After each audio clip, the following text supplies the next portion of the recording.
大家好，我是 Shamus， 欢迎来到 GameFi Whistle。我最近找 GameFi 项目真的是整个人裂开啊，想分享一些好的项目，然后我就陷入了沉思，到底什么叫他妈的好的 GameFi 项目？你说赚钱牛逼还是好玩？好像都不是。Axie 赚钱牛吧，快凉了。3A 好玩吧，明后年玩阿尔法版，等着吧。而且大部分玩法也是练改加换皮。再说投资背景，3件 YGG 10个项目9个都有它，除了增加一点散户的信心，好像也没啥卵用。那模式就更别提了，2022 GameFi 3部曲 Mint 质押加卖地，这套路我都看吐了。那游戏还没出，项目方他妈的已经财务自由撒手不干了。所以我想通了，我不能要求这么严格，一个项目好，有一个点打穿市场足矣。对于散户来说，最舒服的状态就是能在对的时间遇到合适的项目，而不一定是最屌的项目。那今天我就按这个逻辑给我分享一个我最近正在看的一个3A 链游，叫做 Nia Heroes。首先声明，本频道所有内容不构成投资建议。如果你有任何不懂的地方，欢迎在评论区互动，我会很乐意解答你的问题。为了不错过任何可能赚钱的机会，请订阅我的频道并点开小铃铛。话不多说，我们开始。我个人觉得这个项目最屌就是2位创始人的履历，文杰，中文名黄文杰，澳大利亚华裔。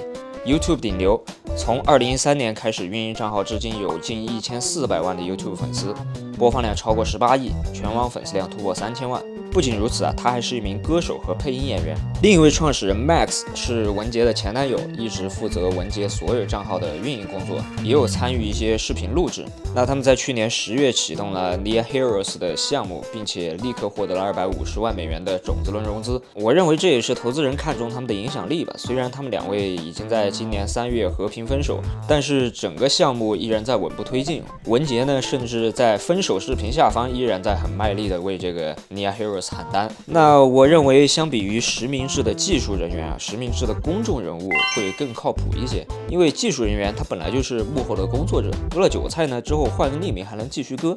而文杰这种靠9年辛苦累积了上千万粉丝，靠公众吃饭的网红，他要是割了韭菜，那自己花9年培养起来的优质 IP 形象那就直接 over 掉。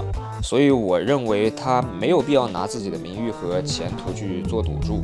OK， 说完我认为的核心竞争力，我们再来简单看一下 Nia Heroes 的玩法。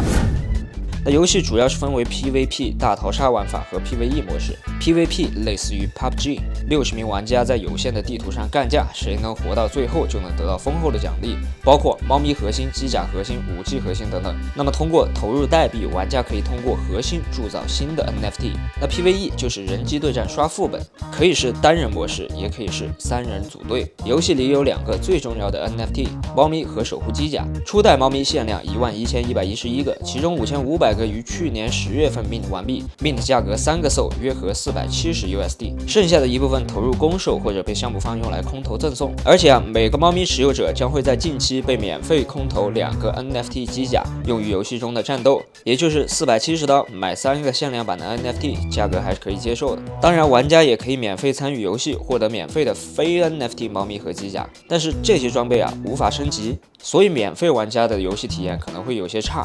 因为出了新手村之后谁也打不过，而且产生的 P2E 收益也可以忽略不计。那游戏代币有2个，一个是治理代币 NYN， 限量供应10亿个，一个是游戏内代币 CTNP， 无限供应。其中 CTNP 是算法稳定币，锚定价格为1美元。当 CTNP 价格降低时，算法将奖励玩家燃烧 CTNP 铸造成 NYN，来让 CTNP 数量减少，进而回归与美元的1:1关系。是不是听起来很熟悉？对，就跟 Terra 的算法是一模一样的。他们在4月29号发布了这套代币经济学的模型，然后5月10号 UST 就归零了。所以我强烈建议项目方换个经济模型，因为现在这种算稳真的是有毒，别碰。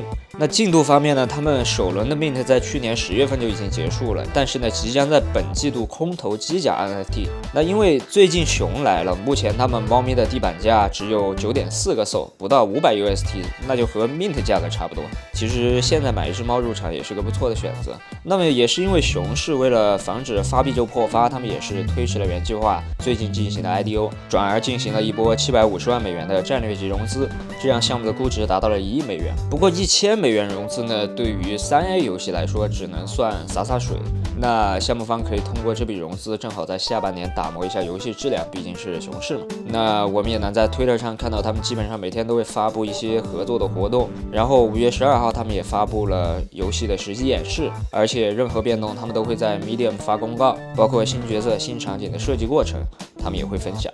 那总的来看呢，整个团队在游戏开发和营销上都没有闲下来，而且你可以上官网看到他们技术团队的 LinkedIn， 几乎都是游戏领域的大牛，有育碧、水晶动力等大厂的背书，让我觉得还是挺靠谱的。OK， 总的来说，我认为 Near Hero 如果要死，可能会死在没钱上，因为毕竟3A 融1000万还是太少了。但是我认为他们跑路的几率很低啊，他们依然可以选择等牛，在下半年等待新的资金进入。而且如果今年行情稍好的时候进行 IDO， 并且能够稳住币价的话，阿尔法版本还是可以继续往后延到明年上旬，其实也不晚。毕竟大部分3A 链游也基本上难以在明年发布，而且当前项目已经有 NFT 质押的 DeFi 模式推出，后续呢即将空投的机甲应该也是可以获取这个质押收益，而且他们在 Q3 计划先推出一个网页版的小游戏，应该也可以提前玩一些 P2E 模式。总的来看呢，没什么大问题，现在应该是入场的一个低成本的关键期。OK， 这就是本期视频的全部内容。如果你觉得内容对你有帮助的话，欢迎订阅我并打开小铃铛。如果你对项目有任何的问题，欢迎在评论区给我留言。我是 James， 这里是 GameFi Whistle， 我们下期见。